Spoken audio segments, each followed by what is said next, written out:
Kegiatan pertambangan di sekitar Gunung Kapur, Puger Wetan, Kecamatan Puger, Jember ini dihentikan sementara pasca terjadinya longsor yang menewaskan 1 pekerja dan melukai 2 orang lainnya.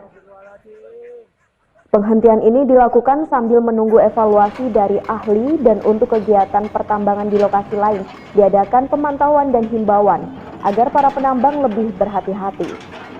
Setelah dilakukan evaluasi bersama dengan Basarnas, BPBD, Kodim, Polda Jatim, termasuk K9, akhirnya disimpulkan bahwa musibah tanah longsor tersebut adalah murni bencana alam.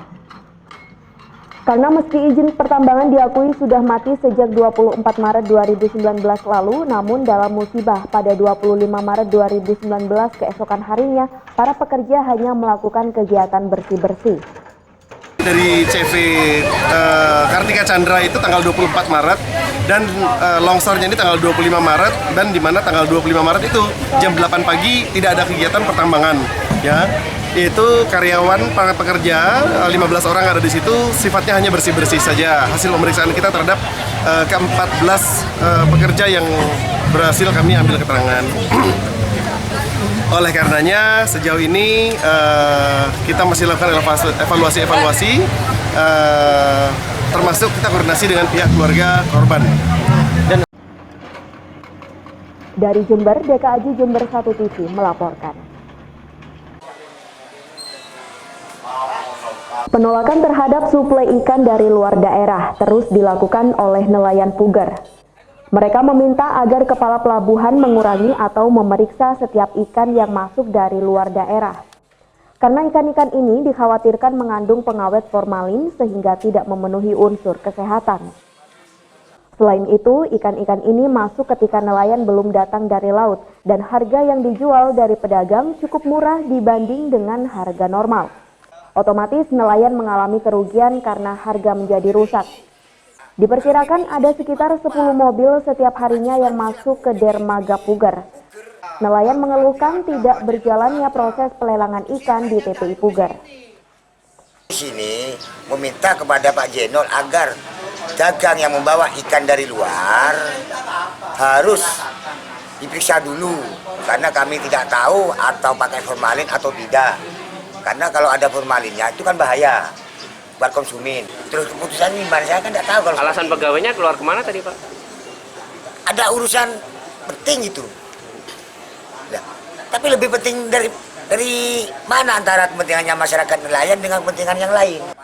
Nelayan mengancam akan mengadakan unjuk rasa jika keluhan ini tidak segera dicarikan solusi. Hingga berita ini ditayangkan, upaya klarifikasi terkait masalah ini sudah dilakukan namun belum ada jawaban dari pihak UPT Pelabuhan dan Perikanan Puger. Dari Puger, Bambang Sugiarto, Jember 1 TV melaporkan.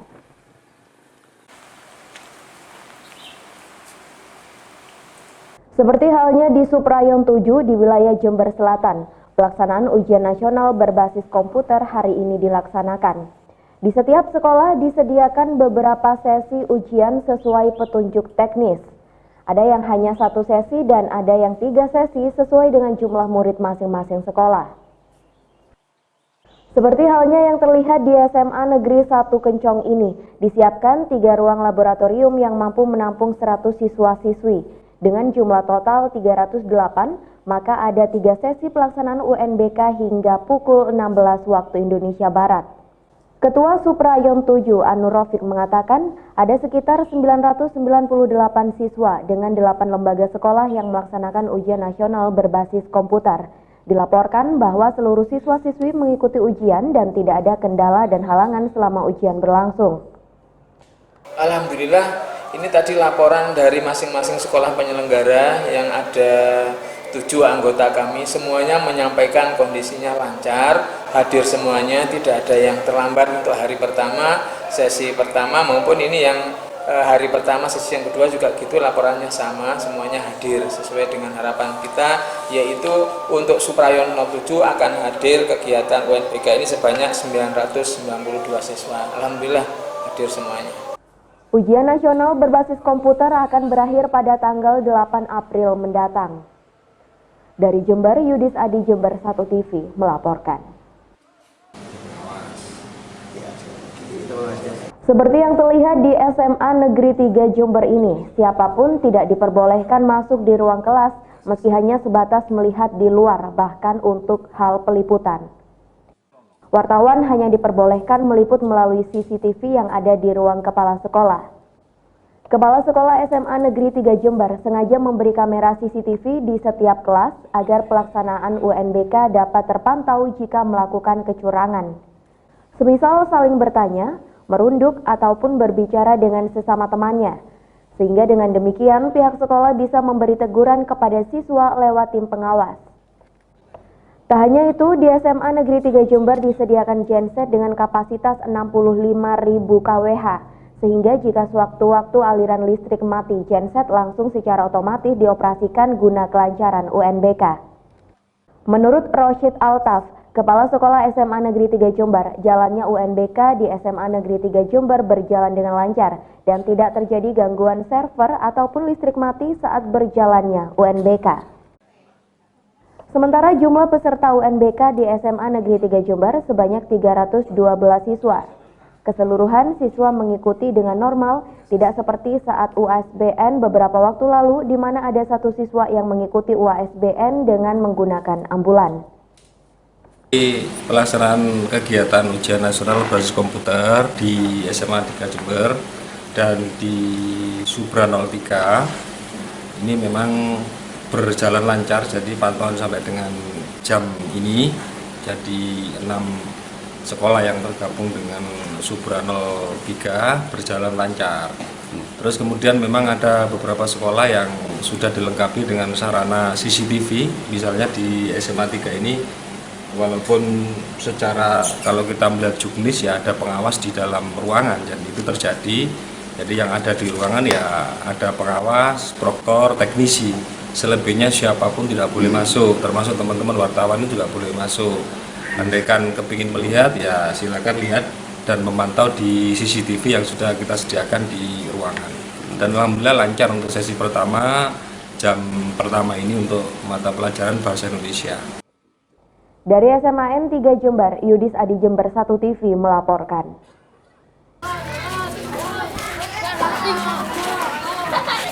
Atap gedung Sekolah Dasar Negeri 2 Ambulu beserta gedung Dewan Guru ambrol karena sudah rapuh dan dimakan rayap. Kini para siswa dan Dewan Guru membersihkan puing-puing bangunan yang runtuh, termasuk menyelamatkan meja dan kursi belajar yang masih bisa dipakai. Menurut Sukardi Haryono, selaku komite sekolah, gedung yang atapnya ambrol ini sebelumnya sudah tahap pengajuan berkali-kali ke Dinas Pendidikan Jember. Namun hingga kini belum terrealisasi sehingga atap tersebut akhirnya rusak parah. Tolong Bapak pemerintah harus hadir. Jangan hanya datang, yang saya ketahui hanya mengukur, tidak ada realisasinya. Ojo dihapusi rakyat itu. Lah, kalau ini sampai terjadi robohnya sekolah ini dan terjadi korban, apakah itu siswa, apakah itu guru, saya akan bertanya kepada pemerintah, siapa ini yang bertanggung jawab dalam hal ini? Saya jelas akan mempertanyakan secara yuridis kepada penguasa daerah, yaitu Bupati Kepala Daerah Kabupaten Jember. Yang kedua, kepada jajarannya, yaitu Kepala Dinas Pendidikan Kabupaten Jember. Dan yang ketiga, kepada wakil rakyat yang duduk di parlemen daerah, anggota DPRD Kabupaten Jember yang membidangi tentang masalah pendidikan. Itu harus bertanggung jawab. Dari Ambulu, Bambang Sugiarto, Jember 1 TV melaporkan.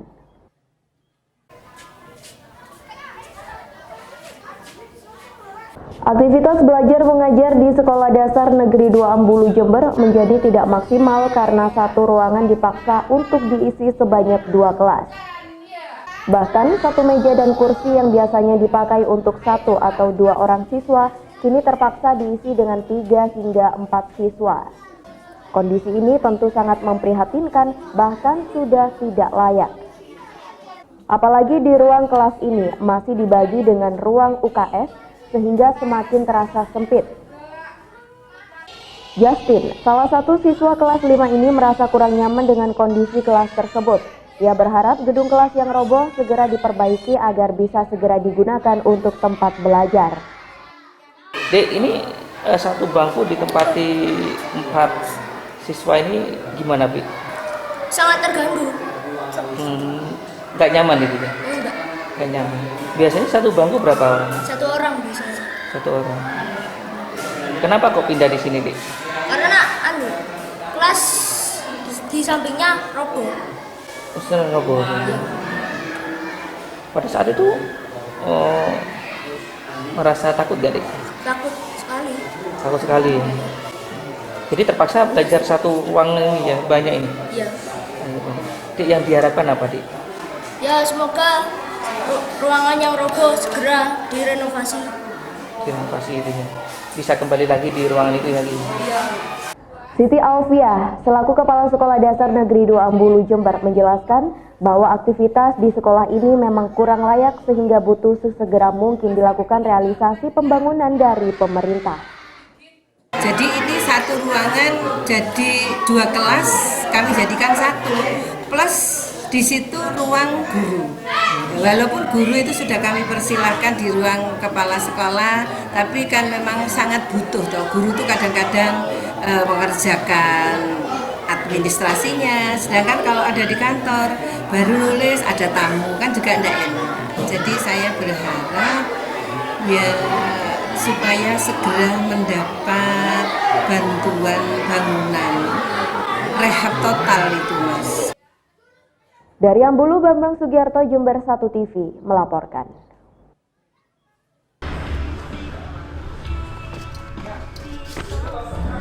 Giwan, kakek berusia 60 tahun, warga desa Curah Nongko, Kecamatan Tempurejo, diamankan petugas unit reserse kriminal Polsek Tempurejo. Pria yang sehari-hari berprofesi sebagai dukun ini ditangkap polisi karena diduga memperkosa LA, seorang pelajar kelas 3 SMP yang merupakan tetangganya. Berdalih untuk menurunkan ilmu pengasihan dan kemudahan memperoleh rejeki, pelaku yang juga seorang duda ini berhasil memperdaya korban hingga kemudian menggaulinya. Tindak asusila terhadap gadis yang masih berusia 15 tahun ini dilakukan hampir setiap hari di rumah pelaku. Sejak bulan September 2018 lalu sampai akhirnya terungkap jika korban dinyatakan hamil dengan usia kandungan kini mencapai 6 bulan. Selain diiming-imingi ilmu, pelaku juga diancam sumpah tidak akan mendapatkan jodoh dan sulit memperoleh rejeki jika tak mau memenuhi ajakan nafsu bejatnya. Perbuatan ini sudah dilakukan selama kurang lebih 3 bulan. Jadi hampir tiap hari terhadap korban dilaksanakan persetubuhan oleh tersangka.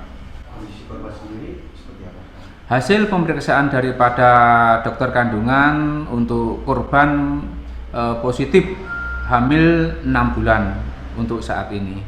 Polisi masih terus melakukan pengembangan atas kasus ini karena ada indikasi jumlah korban lebih dari 1, mengingat profesi pelaku yang merupakan seorang dukun. Akibat perbuatan bejatnya, pelaku akan dijerat Undang-Undang Perlindungan Anak dengan ancaman hukuman minimal 5 tahun penjara. Dari Tempurejo, Yudis Adi, Jember 1 TV melaporkan. Unit Reserse Kriminal Polsek Tempurejo terus mengembangkan kasus asusila dukun Giwan, warga desa Curah Nongko, Kecamatan Tempurejo. Hasilnya, polisi kembali mendapatkan 3 laporan baru, menyusul laporan pertama dari orang tua LA, tetangga tersangka yang masih duduk di bangku kelas 3 SMP. 3 korban baru itu juga masih di bawah umur. Ketiganya masing-masing berinisial DT, DV, dan ST yang tinggal saling bertetangga di Afdeling Trate, Curah Nongko, Tempurejo, dan satu sekolah dengan korban pertama LA. Rabu pagi polisi menggelandang tersangka ke rumahnya dan melakukan olah TKP di 2 kamar yang digunakan tersangka saat mencabuli korban. Selain pakaian tersangka, polisi juga mengamankan sejumlah benda termasuk kapas yang digunakan tersangka sebagai media ritual untuk mengelabui para korbannya. Menurut warga sekitar, tersangka selama ini memang dikenal sebagai dukun kampung yang kerap diminta tolong untuk berbagai keperluan, mulai dari pengobatan, pawang hujan hingga rejeki dan mendekatkan jodoh. Akrabnya sama anak kecil-kecil, jadi kita nggak nyangka kalau dia punya perbuatan kayak gitu. Kan sering nongkrong di gadis itu, nunggu anak sekolah gitu. yang korban itu tadi. Jadi kan kita walaupun tahu nggak nyangka, dikirain kan kakek sama anak kecil. Tapi memang sering ya nunggu anak sekolah? Sering banget, tiap hari. Tapi nggak curiga warga? Enggak, soalnya kan anak kecil, masa iya gitu kan. Mungkin ngobrol-ngobrol biasa gitu. Namun ritual yang dilakukan tersangka hanyalah modus untuk tersangka agar dapat leluasa mencabuli para pasiennya. Hasil dari penyelidikan kita terhadap kasus ini ternyata mengembang dan masih ada 3 korban lagi yang menjadi korban pencabulan dan sudah melapor ke Polsek Tempurrejo dan sudah kita laksanakan pemeriksaan. Jadi total korban ada berapa? Untuk saat ini sudah mengembang dari 1 sekarang menjadi 4 korban yang sudah melapor ke Polsek Tempurrejo. Usia mereka sama? Yang jelas usia mereka di bawah umur, rata-rata berusia antara 15 tahunan dan mereka masih status sebagai pelajar SMP kelas 1 sampai kelas 3. Korban masih bertetangga juga dengan PSK? Untuk para korban dan pelaku semuanya masih dalam satu kawasan kebun dan masih bersebelahan untuk tempat tinggalnya. Polisi terus mengembangkan kasus ini mengingat tersangka berprofesi sebagai dukun sejak bertahun-tahun lamanya. Selain terus menggali keterangan dari warga sekitar, polisi juga telah berkoordinasi dengan Komisi Perlindungan Anak untuk memberikan pendampingan secara psikis kepada para korban. Dari Tempurrejo, Yudis Adi, Jember 1 TV melaporkan.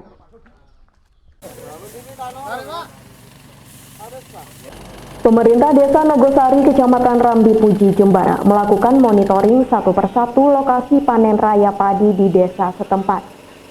Dari pantauan tersebut, diketahui bahwa kualitas dan kuantitas panen tahun ini cukup baik, hingga mencapai 6-7 ton per hektarnya. Hal ini tidak lepas dari adanya pendampingan yang baik dari pemerintah desa, Gapoktan dan Bulog, sehingga potensi serangan hama seperti wereng dan tikus bisa segera diantisipasi. Di samping itu, harga padi diketahui telah berangsur-angsur naik dari Rp3.500 atau Rp3.600 menjadi sekitar Rp3.700 per kilogram. Petani berharap harga gabah terus membaik menjadi Rp4.000 per kilogramnya. Nah, panen di Nogosari ini sangat bagus. Nah, kita cek ternyata 1 hektarnya bisa 6-7 ton. Nah, jadi sangat-sangat bagus daripada di desa yang lainnya. Termasuk masalah penyakit hama, tikus. Alhamdulillah untuk desa Nogosari bisa ditangani dengan baik. Kemarin saya ngecek itu 35-36. Untuk sekarang ini saya cek lagi 37. Nah, saya berharap harga ini naik lagi. Karena apa? Karena panen yang bagus diharapkan petani mendapatkan hasil yang bagus juga. Dari Rambi Puji, Bambang Sugiarto, Jember 1 TV melaporkan. Saya lupa, waktu itu saya bilang. Dalam rapat dengar pendapat di ruang Komisi B DPRD Jember bersama petani, anggota Dewan menyarankan petani untuk berkoordinasi dengan Bulog sehingga dapat diketahui secara pasti penyebab anjloknya harga gabah. Ketua Komisi B DPRD Jember Bukri mengaku prihatin dengan nasib petani yang saat ini, di mana harga gabah anjlok sampai Rp2.600 per kilonya, yang biasanya terendah di harga Rp3.700 per kilogramnya. Menurutnya, fenomena ini disebabkan oleh faktor cuaca buruk, di mana curah hujan sangat tinggi sehingga berpengaruh pada kualitas gabah yang memburuk. Untuk menangani aspirasi petani tersebut, Komisi B akan segera mengagendakan rapat dengan Bulog dan juga Dinas Pertanian Kabupaten Jember untuk menindaklanjuti anjloknya harga gabah tersebut. Tadi kepada dinas terkait, paling tidak duduk bareng dengan Bulog untuk mencari solusi, dan kemarin sudah Bulog sudah komunikasi dengan Sekda, dengan stakeholder, dengan Dinas Pertanian. Cuma ini menunggu Bupati aja, menunggu Bupati untuk menyampaikan terkait dengan apa yang dihasilkan. Kalau saya harus tidak cepat, ini sudah panen. Ini sudah panen persoalannya gitu. Jadi Bulog tadi petani saya suruh datang kepada Bulog untuk diskusi di sana solusinya bagaimana, dan para penggiling padi itu tadi sudah juga mau gabung di sana solusinya bagaimana. Sudah nggak usah berbelit-belit dalam rangka untuk menghadapi ini. Dari Jember, DKAJ Jember 1 TV melaporkan. Anjloknya harga gabah di tingkat petani terus menjadi polemik sejak beberapa hari terakhir. Kepala Bulog Jember Jamaludin mengaku sudah bertemu dengan Ketua Himpunan Kerukunan Tani Indonesia atau HKTI Jember Jumantoro. Dari pertemuan itu, Jamaludin mendapat penjelasan tentang anjloknya harga gabah di daerah Ambulu. Sehingga menurutnya penjelasan Jumantoro menandakan penurunan harga yang terparah hanya di daerah Ambulu, bukan seluruh Jember. Dari pengamatan Jamaludin dalam beberapa waktu terakhir, Ambulu memang sangat sering diguyur hujan, bahkan lebih sering dibanding daerah utara, seperti Arjasa, Cilbuk, dan sekitarnya. Faktor cuaca ini sangat menentukan kualitas gabah. Jika tanamannya padi kekurangan air, hasilnya tentu tidak akan bagus. Namun sebaliknya, jika tanaman padi kelebihan air juga tidak bagus pula. Terjadi hujan yang cukup ekstrim lah, pokoknya cuaca yang cukup ekstrim dan hujan besar, dan di padinya banyak yang rubuh dan terendam. Nah, otomatis kan kualitasnya juga sudah mulai juga ada jangan sudah terserang hama. Jadi karena efek cuaca juga. Efek cuaca, ya, efek cuaca, kondisi daripada gabahnya tersebut. Dari Jember, DKAJ Jember 1 TV melaporkan. Dalam sosialisasi yang digelar Jumat pagi ini, Satlantas Polres Jember bersama Dinas Perhubungan Jember menghimbau larangan merokok saat berkendara di bundaran DPRD Kecamatan Sumbersari. Hal ini merupakan tindak lanjut dari Permenhub nomor 12 tahun 2019, bahwasanya saat berkendara sepeda motor maupun kendaraan lain dilarang merokok. Karena selain membahayakan pengendara lain di belakangnya, dengan merokok saat berkendara juga mengganggu konsentrasi pengendara motor itu sendiri, sehingga bisa mengakibatkan kecelakaan lalu lintas. Tak hanya roda 2, himbauan tersebut juga berlaku pada pengendara roda 4 termasuk truk dan bus. Kasatlantas Polres Jember Ajun Komisaris Polisi Edwin Nathanael yang turun langsung jalannya sosialisasi menghimbau masyarakat untuk mematuhi peraturan tersebut. Karena merokok saat berkendara bisa membahayakan pengendara lain seperti abu dan asap yang bisa mengenai pengendara di belakangnya. Untuk saat ini belum diberlakukan tindakan seperti tilang kepada pengendara merokok, masih sebatas himbauan dan arahan. Namun tidak menutup kemungkinan ada sanksi khusus bagi yang nantinya melanggar peraturan tersebut. Pada pagi hari ini kami bersama Polri dan Dishub melakukan sosialisasi terkait Permenhub 12 tahun 2019 yang mana ada aturan terkait merokok saat berkendara bagi roda 2. Ada sanksi hari ini atau hanya? Jadi saat ini kita hanya melakukan sosialisasi yang melibatkan stakeholder terkait baik dari Dinas Perhubungan dan Kepolisian. Dalam sosialisasi tersebut terdapat beberapa pengendara yang ditemui merokok saat di jalan. Setelah dihimbau sebagai apresiasi, petugas selalu menggantinya dengan sarapan pagi. Dari Jember, Yudisa di Jember 1 TV melaporkan.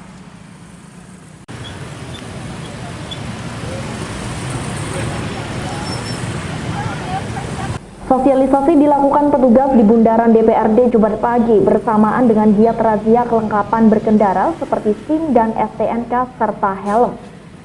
Dalam giat ini setidaknya terdapat beberapa pengendara yang terjaring sedang merokok saat berkendara.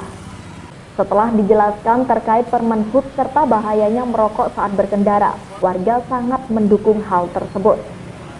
Dalam hal ini, pihak kepolisian dan Dinas Perhubungan belum menerapkan sanksi kepada pengendara merokok, kini masih dalam himbauan. Saya pernah lihat di berita katanya kalau berkendara itu dilarang merokok. Anggapannya gimana? Anggapannya ya mungkin positif, soalnya mungkin ya mengganggu dengan pengendara lain juga mengganggu karena asap rokok itu kan sangat berbahaya. Karena apa, Pak? Karena merokok di jalan, Mas.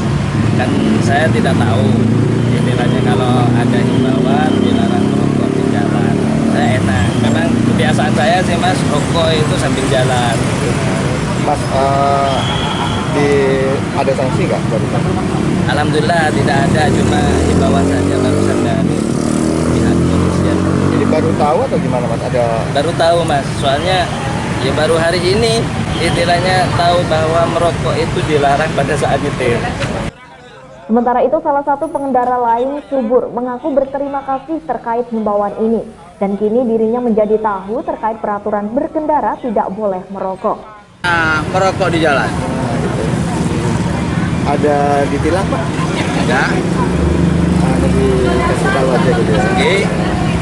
Memang biasa Pak merokok sambil nyetir motor? Nggak tentu. Ini kebetulan habis sarapan barusan sambil jalan. Tanggapannya gimana Pak? Tanggapannya mengenai Ya terima kasih. Sudah diperingati, kemudian sudah ada peraturan ini. Saya sangat senang juga Pak. Karena nggak tahu. Dalam waktu yang bersamaan, polisi juga menggelar giat razia kelengkapan surat-surat kendaraan bermotor dan juga kelengkapan berkendara seperti helm dan plat nomor. Tak sedikit pula yang terjaring razia ini. Dengan pelanggaran tidak menggunakan helm saat melintas di jalan, petugas langsung menerapkan sanksi tilang. Dari Jember, Yudhisa di Jember 1 TV melaporkan. Dalam kesempatan ini, Bupati menyampaikan beberapa sasaran anggaran yang terserap melalui beberapa pembangunan infrastruktur. Di antaranya sektor kesehatan, pariwisata, dan revitalisasi 27 pasar tradisional. Pada tahun 2018, pemerintah Kabupaten Jember telah merevitalisasi 12 pasar dan sisanya ditargetkan rampung pada tahun 2019. Selain itu, dalam penyampaian nota pengantar laporan keterangan pertanggungjawabannya APBD tahun 2018, Bupati juga menyampaikan seat plan pelebaran Bandara Noto Hadinegoro yang bersiap-siap menjadi Bandara Embarkasi Haji. Pada tahun 2018, anggaran pendapatan pemerintah Kabupaten Jember mencapai 99,8%, sedangkan untuk realisasi belanja mencapai 82%. Selain itu, untuk mencegah kebiasaan buruk masyarakat membuang sampah sembarangan, pada tahun 2019 pemerintah Kabupaten Jember akan mengembangkan wisata sungai yang diharapkan dapat menjadi pusat ekonomi kerakyatan baru di Jember. Yang kita ada pergeseran itu belanja modal yang kita naikkan supaya langsung bisa dirasakan masyarakat. Belanja barang jasanya memang sedikit menurun.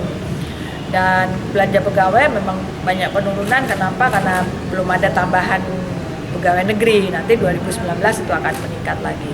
Oleh karenanya sekarang titik-titik sasaran harus dipertegas gitu kan. Sasaran yang jalan, PJU, paving, yang menuju pondok pesantren, madrasah, tempat ibadah, tempat pelayanan umum. Nah itu yang diprioritaskan. Tidak sekedar proposal permintaan masyarakat, tetapi harus ada titik sasaran yang jelas. Dari Jember, DKAJ Jember 1 TV melaporkan. Kedalaman 100. Kondisi jenazah Muhammad Rofid Adrian, bocah 8 tahun, siswa SD Negeri 2 Desa Ampel, Kecamatan Wuluhan, korban meninggal dunia akibat tenggelam di kolam renang milik Happy Fun Desa Kesilir. Saat ini jenazah korban sudah dikafani di ruang UGD Puskesmas Wuluhan. Penyebab kematian korban diduga karena kelalaian guru pendamping saat korban mengikuti kegiatan sekolah, yaitu latihan berenang. Namun tanpa sepengetahuan guru pendamping, korban lari ke arah kolam dewasa sedalam 1,4 meter dan langsung menceburkan dirinya sehingga korban tak dapat terselamatkan. Isak tangis keluarga dan para pelayat mewarnai kedatangan jenazah korban di rumah duka. Memang sebelumnya nggak ada firasat untuk apa Pak? Nggak ada firasat? Nggak ada sih, tapi bandel itu. Bandel. Saat mau pergi itu berpamitan nggak Pak? Nggak pamitan. Sama ibunya juga? Nggak ada. Nggak ada. Satu saudaranya berapa ya? 3. Oh 3. Ini nomor berapa yang? Yang nggak ada, nomor 2. Pak melihat apa yang Bapak alami saat ini, perasaan Bapak gimana? Ya, bagaimana ya? Namanya anak.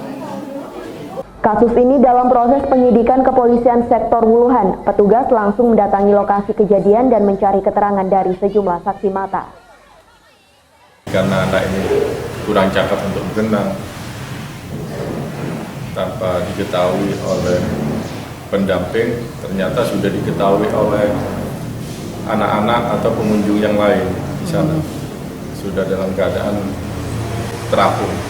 Setelah dibantu dengan pendampingnya yaitu Pak Ahmad Musaki, dikeluarkan airnya dari mulutnya karena merasa masih hangat badannya, dilakukan tindakan cepat dibawa ke puskesmas, ternyata sudah tidak tertolong.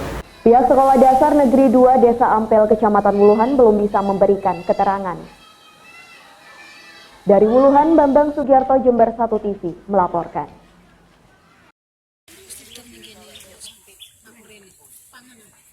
Tim gabungan Basarnas dan BPBD Kabupaten Jember bersama pemerintah Desa Wonoasri, Kecamatan Tempurejo, serta tim relawan MDMC atau Muhammadiyah Disaster Medical Center dan komunitas Berandal Alas melakukan proses pencarian seorang kakek usia 80 tahun warga Desa Wonoasri, Kecamatan Tempurejo, Jember yang diduga tenggelam di Sungai Kalimayang. Diperkirakan korban tenggelam saat mandi di sungai tersebut berdasarkan barang bukti berupa sepeda ontel dan pakaian korban yang ditinggalkan di lokasi kejadian. Proses pencarian korban akan terus dilakukan hingga korban ditemukan. Menurut Prahara, selaku tim Basarnas Kabupaten Jember yang memimpin proses pencarian korban ini, sebanyak 4 perahu karet dikerahkan, 2 perahu dari Basarnas, 1 perahu karet milik BPBD dan 1 perahu milik MDMC. Keempat perahu karet tersebut disebar di titik pencarian terhadap korban dengan harapan korban segera ditemukan. Terima kasih, hari ketiga ini kita masih melakukan penyisiran di area sungai. Seru kita bagi menjadi 2 tipe, seru yang di air dan seru darat. Untuk di air kita memakai 3 perahu, 2 LCR dan 1 perahu rafting. Mereka akan menyisir dari lokasi kejadian hingga ke Dada Korek, sekitar 8 km dari lokasi kejadian. Dari Tempurejo, Bambang Sugiarto, Jember 1 TV melaporkan.